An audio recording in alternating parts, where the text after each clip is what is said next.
Graças e paz, irmãos, dando continuidade aos nossos estudos nos 8 hábitos para sermos sempre avivados, agora nós vamos para o 4º hábito. Contribuir financeiramente com dízimos e ofertas para a manutenção e expansão da obra de Deus. Vamos orar, vamos pedir a Deus a sua orientação para que venhamos a colocar em prática este hábito que é tão importante, não somente para a obra de Deus, mas para quem o pratica, porque abre a janela da abundância de Deus sobre a sua vida. Pai querido, Pai de amor, mil graças te rendemos, louvamos o teu santo nome, por este momento em que estamos diante do Senhor, analisando a tua verdade. Fala, Pai querido, ao nosso coração. Precisamos ouvir a tua voz em nome de Jesus. Amém. 4º hábito para sermos sempre avivados. Contribuir financeiramente com dízimos e ofertas para a manutenção e expansão da obra de Deus. Por que devemos contribuir? A pregação do Evangelho é mantida e se expande por meio da contribuição financeira do povo de Deus. Sem essa contribuição financeira, fica difícil a expansão. Você pode verificar que as igrejas que mais crescem no mundo, as igrejas cristãs, são as igrejas ricas. As igrejas ricas. O crescimento, ele vem basicamente por meio de viver e pregar a palavra de Deus, por meio da oração e por meio de dinheiro para custear a infraestrutura para a obra e o envio de missionários. Sem essa contribuição, meu irmão, você não teria sido salvo. Sem essa contribuição, a tarefa de levar o Evangelho a todos os povos que o Senhor nos incumbiu seria inviabilizada. As despesas com a obra de Deus, elas são muito elevadas. Uma segunda razão por que devemos contribuir. Quando o povo de Deus foi libertado e saiu do Egito, Deus tocou no coração dos egípcios, de modo que ofertaram ouro e prata em tal monta aos israelitas, que a Bíblia diz que os israelitas os despojaram. Por que Deus assim procedeu? Porque a obra de Deus precisa de bens materiais para a sua manutenção. Você vê que no capítulo 25 do livro do Êxodo, quando o povo já estava no deserto, ali Deus mostrou a razão porque ele tinha dado riquezas ao povo. Ele falou com Moisés e ordenou a Moisés que pedisse ofertas ao povo, para que com aquelas ofertas fosse construído o tabernáculo e a arca da aliança. Uma terceira razão por que devemos contribuir, para dar testemunho de nosso amor a Deus e ao próximo. Esse testemunho, ele é fundamental. Agora, por que razão a contribuição nos dá avivamento? Vimos a razão porque temos que contribuir. Mas por que isso nos dá avivamento? Porque isso nos faz sentir úteis a Deus e à causa de Deus. É muito importante este sentimento interior de ser útil a Deus e à causa de Deus. E uma segunda razão, porque a contribuição nos dá avivamento, porque toda vez que nós ofertamos com sacrifício, Deus manda fogo do céu que consome o sacrifício. Você olha no Velho Testamento, quando eram feitas ofertas ao Senhor, Erguia-se o altar, colocavam-se os animais ali em cima e descia fogo do céu que consumia o sacrifício. Tudo o que acontecia fisicamente com o povo de Deus do Velho Testamento, com Israel, acontece espiritualmente com Israel celestial. Hoje, o fogo que desce para consumir o sacrifício de nossos dízimos e ofertas é a fé.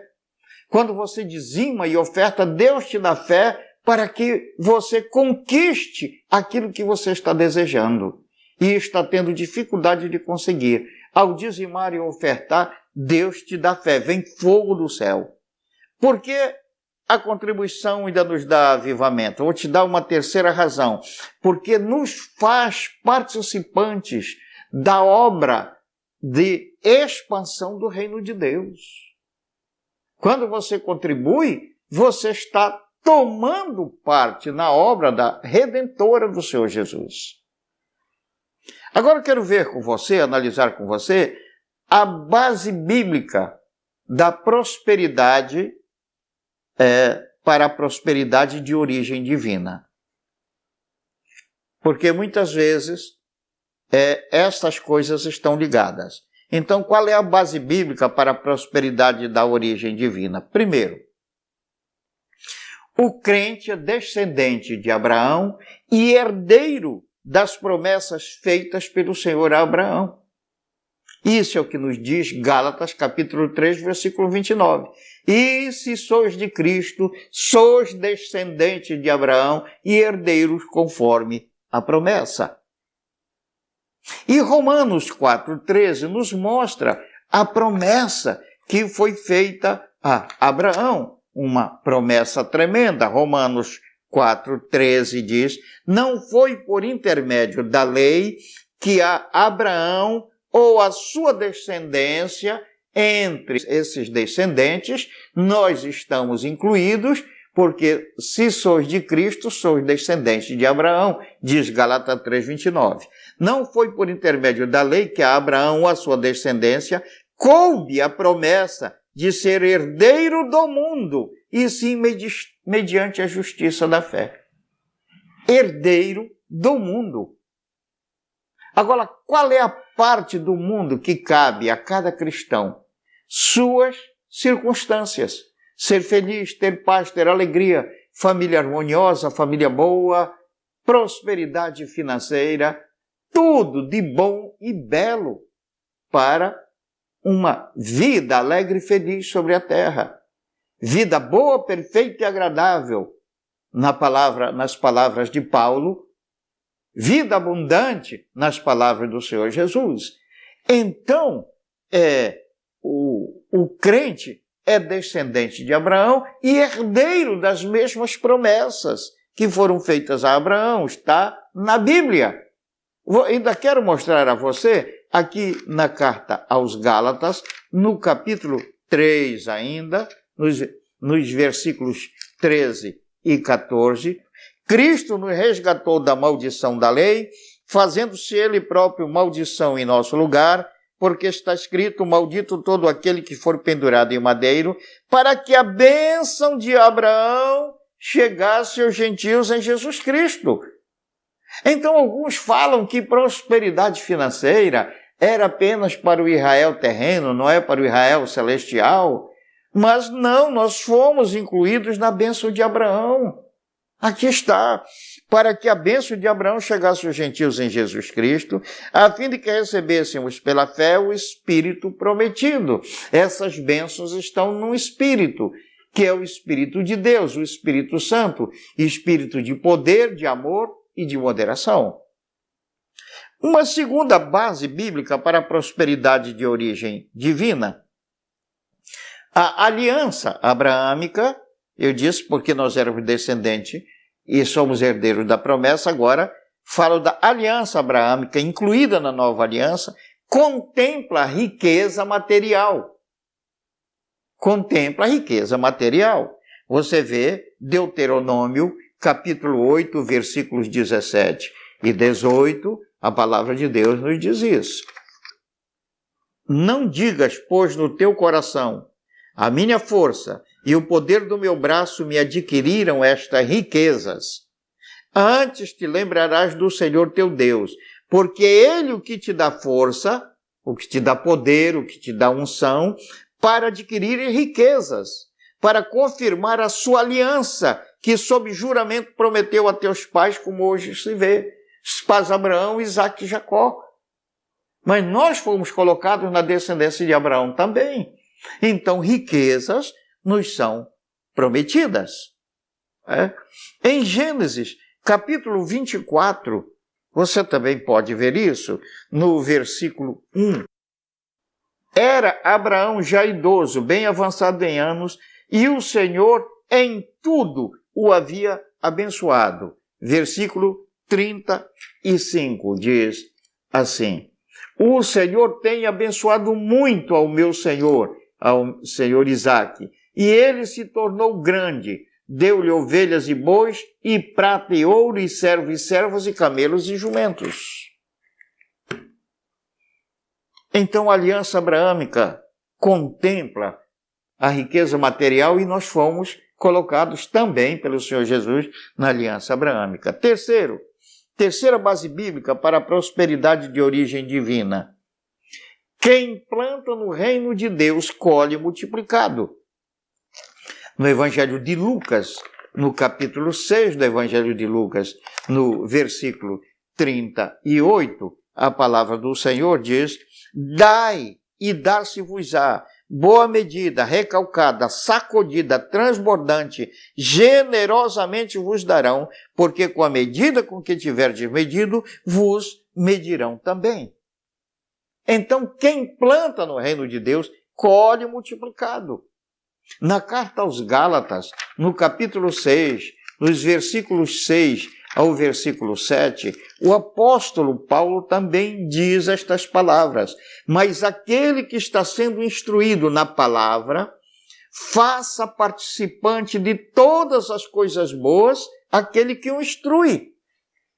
Não vos enganeis, de Deus não se zomba, pois aquilo que o homem semear, isso também ceifará.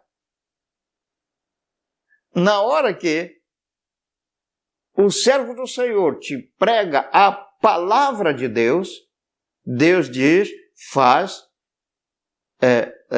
com que ele seja participante de todas as tuas coisas boas. Está falando de coisas aqui. Coisas boas. E, então isso está aqui tratando de dízimos e de ofertas. Dízimos para a igreja, mas ofertas para aquele que te instrui na palavra.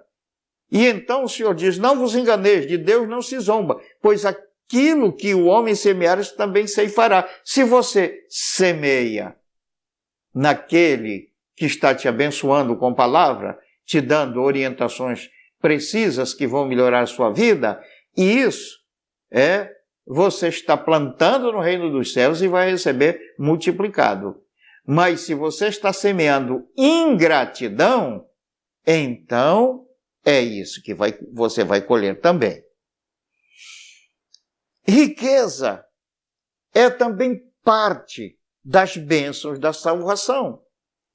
Na segunda carta aos Coríntios, no capítulo 8, no versículo 9, e isto aqui é definitivo para quem pensa que prosperidade financeira não é para o crente, pois conheceis a graça de nosso Senhor Jesus Cristo, que sendo rico se fez pobre, por amor de vós, para que pela sua pobreza vos tornasseis ricos. Jesus se fez pobre. Ele é o dono de todo ouro e de toda prata. E deixou de lado todo ouro e toda prata para viver aqui na pobreza. E diz aqui o apóstolo Paulo que ele fez isso para que a nossa pobreza, nossas dificuldades financeiras fossem para ele e as riquezas dele viessem para nós. Então aqui está a promessa de riquezas. O Salmo 112, nos versículos 1 a 3 diz isso. O Salmo 112, 1 a 3 diz, aleluia, bem-aventurado o homem que teme o Senhor e se compraz e tem prazer nos seus mandamentos. A sua descendência será poderosa na terra. Será abençoada a geração dos justos. Na sua casa há prosperidade e riqueza, e a sua justiça permanece para sempre.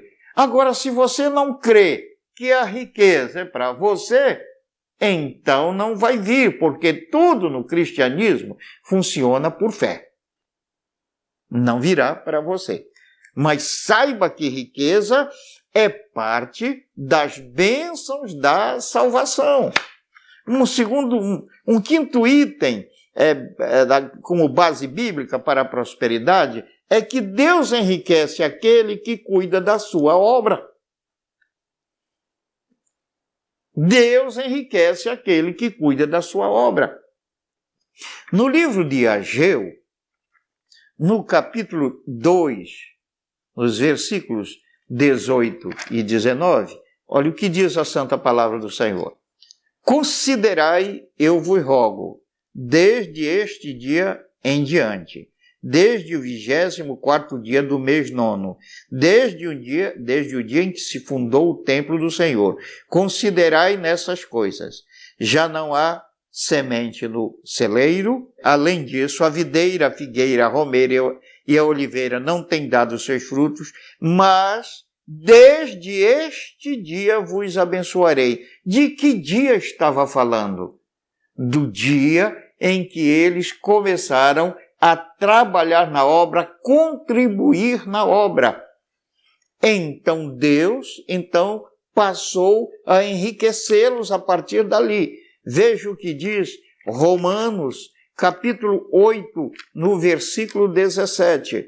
Romanos, capítulo 8, versículo 17. Diz a palavra do Senhor. Ora, se somos filhos, somos também herdeiros, herdeiros de Deus e co-herdeiros com Cristo. Se com Ele sofremos, também com Ele seremos glorificados. Ora, Jesus é dono de todo ouro e de toda prata. Somos herdeiros juntamente com Ele. A herança nos é dada depois que morre aquele que deixa a herança. E essa morte já aconteceu. O Senhor Jesus morreu na cruz. E então Ele deixou a herança para nós. Agora funciona por fé. Uma 7ª base bíblica. Os bens de Deus pertencem ao filho que está sempre com Ele. Você vê ali na parábola do filho pródigo.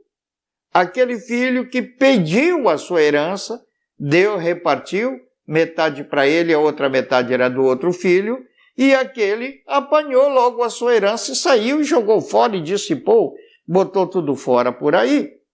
No entanto, aquele que permaneceu com ele, veja o que disse o Pai, aquele Pai que simboliza o nosso Pai Celestial, no Evangelho de Lucas, no capítulo 15, no versículo 32, está escrito assim. Mas ele respondeu a seu pai: há tantos anos que te sirvo sem jamais transgredir uma ordem tua, e nunca me deste um cabrito sequer para alegrar-me com os meus amigos. Vindo, porém, esse teu filho que desperdiçou os teus bens com meretrizes, tu mandaste matar para ele o novilho cevado. Então lhe respondeu o pai: meu filho, tu sempre estás comigo, tudo que é meu é teu. O que o pai estava dizendo: meu filho, tu estás comigo, tudo é teu, então lança a mão disto. Lança a mão. Quando é que você está sempre com o pai? Quando você está no propósito de Deus de ganhar vidas e fazer discípulos. Quando você está na lavoura de Deus. E ali estava esse filho, ali trabalhando no campo com o pai. E uma 8ª base bíblica: Deus já deu seu reino ao seu povo. Lucas, capítulo 12, versículo 32, o Senhor Jesus disse: não temais pequenino rebanho, porque vosso Pai se alegrou em dar-vos o seu reino. O reino de Deus não é só um reino espiritual, inclui toda a terra e tudo que nela se contém. Então isto, irmão, de modo que a prosperidade financeira é para o Filho de Deus, e aqui estão as bases bíblicas para isso.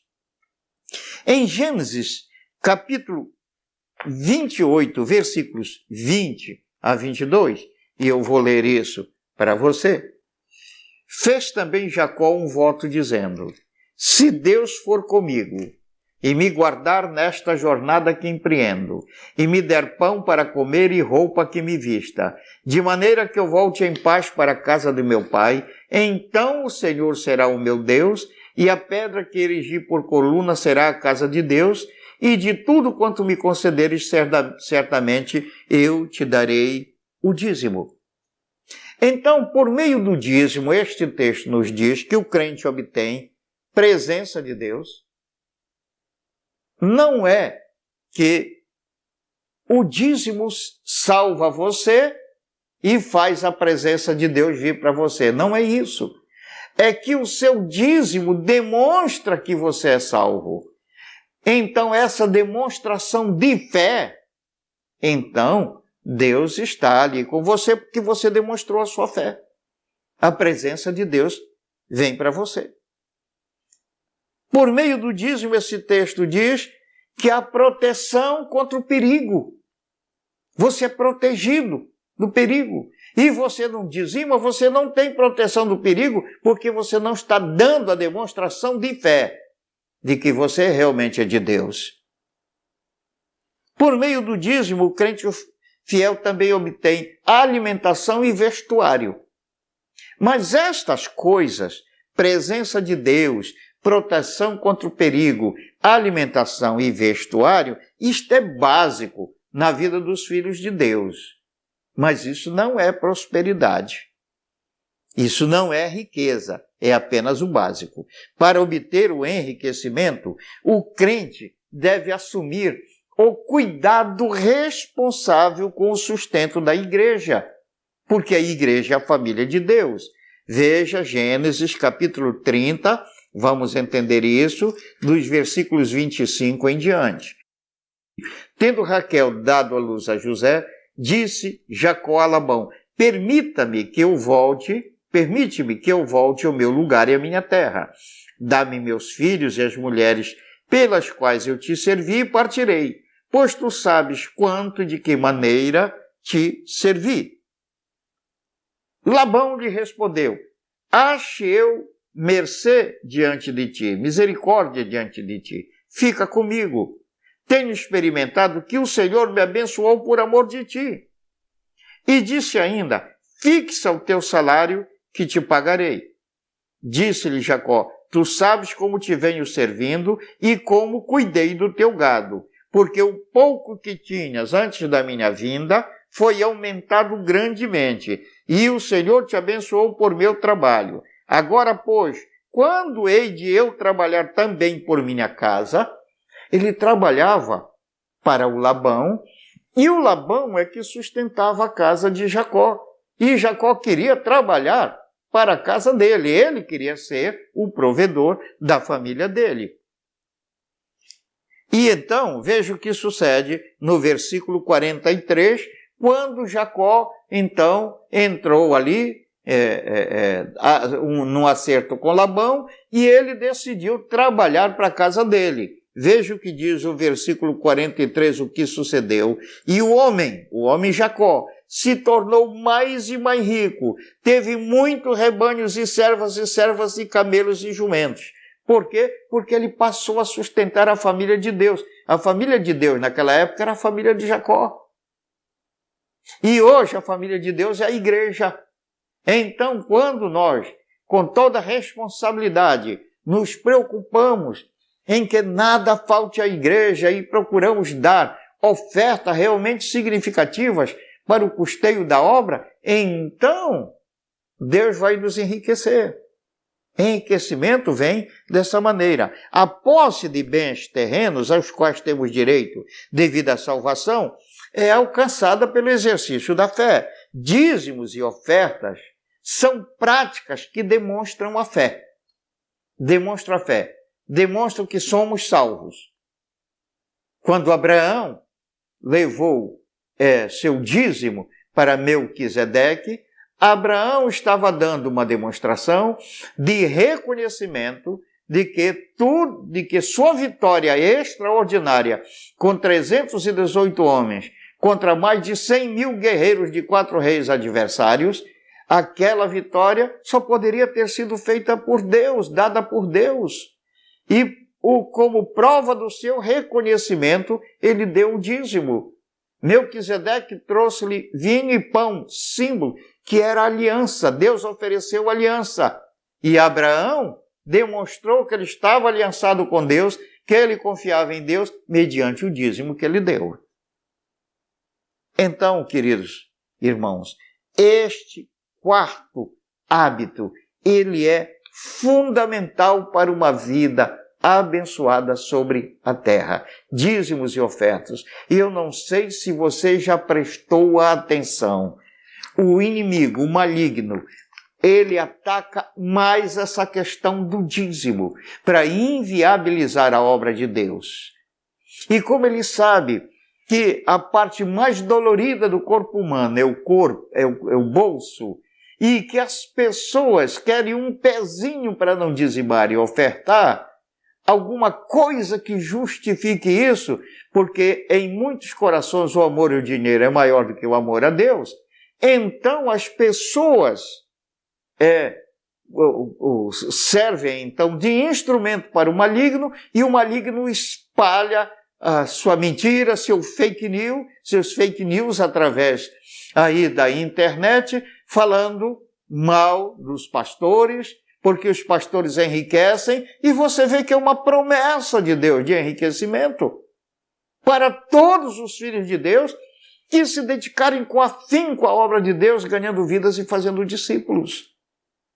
É promessa do Senhor.